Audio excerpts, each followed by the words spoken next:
ایک شخص کو نبی کریم صلی اللہ علیہ وآلہ وسلم کے سامنے چھینک آ گئی تو نبی پاک صلی اللہ علیہ وآلہ وسلم نے فرمایا یرحمکم اللہ، یعنی اللہ پاک تجھ پر رحمت فرمائے۔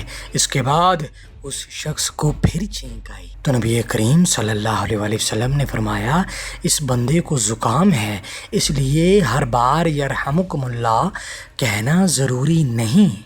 حضرت جابر رضی اللہ تعالیٰ عنہ فرماتے ہیں کہ میں نے نبی کریم صلی اللہ علیہ وآلہ وسلم کو بارش کی دعا کرتے ہوئے دیکھا۔ نبی پاک صلی اللہ علیہ وآلہ وسلم دعا کر رہے تھے کہ اے اللہ پاک ہم پر ایسی رحمت والی بارش کا نزول فرما جو زمین کے لیے اور کھیتوں کے لیے بہتر ہو، اور اس بارش سے ہمیں فائدہ ہی فائدہ ہو، نقصان نہ ہو۔ حضرت جابر رضی اللہ تعالیٰ عنہ فرماتے ہیں میں نے دیکھا کہ نبی کریم صلی اللہ علیہ وآلہ وسلم کے دعا فرماتے ہی بارش شروع ہو گئی۔